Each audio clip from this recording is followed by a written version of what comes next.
with this team. Now let's talk about the perennial favorite here, and that's going to be Jacksonville. Jacksonville is coming in here with a record last year where they finished 9-8, and that was because they were able to pretty much win the last, what was it? I think it was the last 8 out of 11 games of the season to go ahead, and because at one point they were 1-6, and then they went ahead and they closed out the season as the division champions, and they had everybody excited because they won a lot of home games in the crunch. You know what I mean? They showed the cardiac kid mantra, and a lot of people fell in love with that about this Jacksonville team. So now Jacksonville next season is coming in as a somewhat big favorite because right now they probably do have the biggest number, even bigger than the Eagles right now, on who's going to win their division, -275. Jeff, I'll let you go ahead and kick it off about your thoughts on the Jaguars and what to expect from that team this season. Well, you said it best. They end the year, I think it was 8-2, and they finished 9-8. Okay. And I just thinking, and I'm smiling because I go back to the Dallas game where they lost. The game was over, and Dallas just gift wrapped that game to him. Dak gift wraps the game with the fumble, then the pick six to end the game. They would have ended the season just there alone 8-9. Now they're under overs 9.5 with a -275. In fantasy world, I mean, there's no one rising up the charts more than Calvin Ridley right now, who hasn't played in a year and a half. When he last played at Atlanta, he couldn't catch a ball if it had a handle on it, okay? Now he gets suspended for gambling for 1 year, and now he's on the Jaguars, and he's the next coming to Jimmy Smith. And so I would just tell everyone to pump the brakes on this one here. But you got probably the best coach in the division with Mr. Peterson. You got a quarterback who was a generational, he was thought to be a generational pick with the John Elways, the Peyton Mannings, the Andrew Lucks, and now Trevor Lawrence. You got a backfield of ETN. They draft Tank Bigsby, who's looking great. So you got a wide receiving core of Calvin Ridley, Christian Kirk, a tight end of Evan Ingram, who looked awesome as well, a defense that's getting better. So the price tag is too steep. The under-over is too steep. It's just that the division itself, there's so many question marks. Will they win the division? Yeah, probably they will.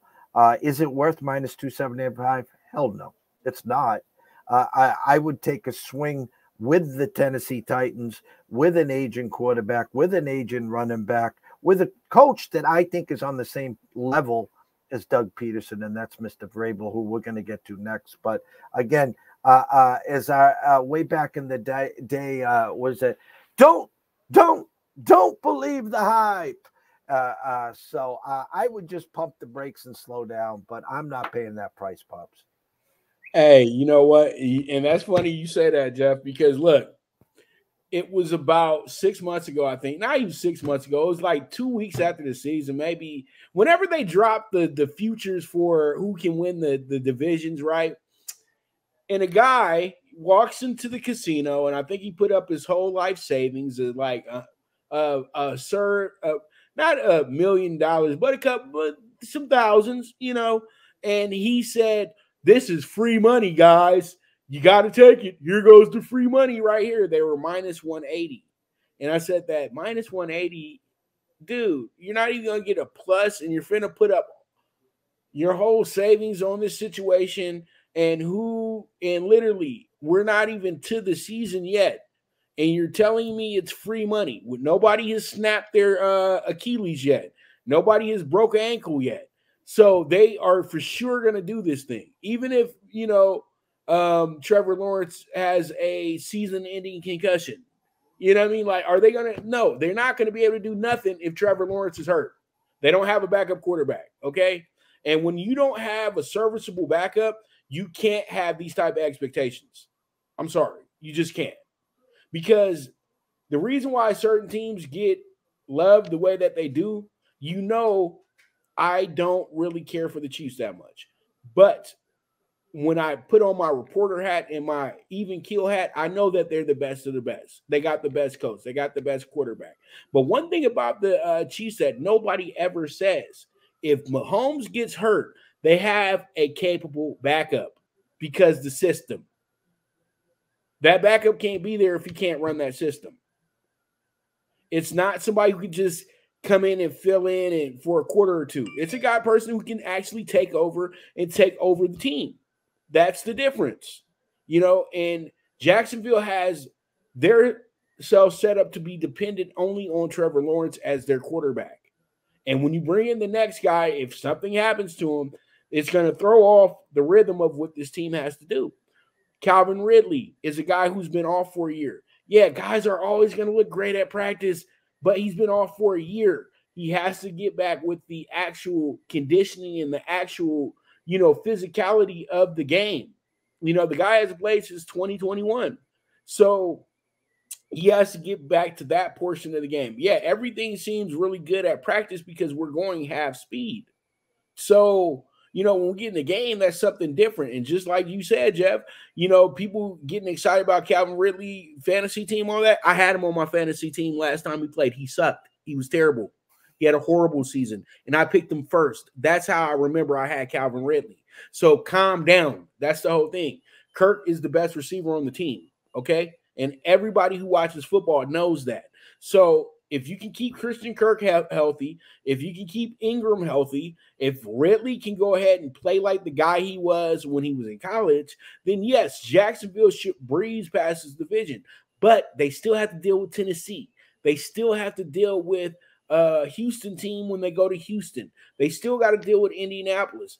Then they have to play a first place schedule this year as well too. It's not going to be a walk in the park. And this has turned into a division where you don't have to have a winning record to win the division. So my thing is like this. All these teams are fairly similar in a sense, but the advantage does go to Jacksonville for teams in this division because they, just like you keep saying, is that they have the coach that's won a Super Bowl and they have the quarterback that's seen as the golden child. So they have a lot of things working for them moving forward that says that this team is ascending to that level of being one of the top 5 teams in the AFC. And it makes total sense, but it's going to be a game-by-game situation. No, again, what is it? 6 teams, 1, 2, 3, 4. 4 teams that made the playoffs last year aren't going to make the playoffs. 4 teams that didn't make the playoffs are going to make the playoffs. We're not saying this team isn't talented, okay? We're not saying that. We're not saying all the pieces are in place, okay? The fact of the matter, as you just said, what happens if something happens to Trevor Lawrence, okay? What happens if something happens to someone else? Everything's predicated on Trevor Lawrence making the next step. He did at the end of last year. And if he keeps going, this team's going to be a juggernaut. This team might win 11, 12, 13 games. I don't know. You don't know. No one knows. Okay. But you're paying a high tax already on something that you haven't seen yet. That's the whole thing. We want to be the guys holding the golden ticket saying, I told you so. That was easy money, Pops. It's only juice. If they lose, who cares what the juice is? Okay, well, tell me that in week 3 when, so-and-so just got carted off and you're just sitting there saying, oh, my God. Never mind, they're holding your money for 17 weeks too. So just be careful. Right. That's all. Right. That's the same thing I'm saying. Just tread lightly because they're not an absolute winner in this division. You know what I mean? They're not an absolute. Now, let's talk about a team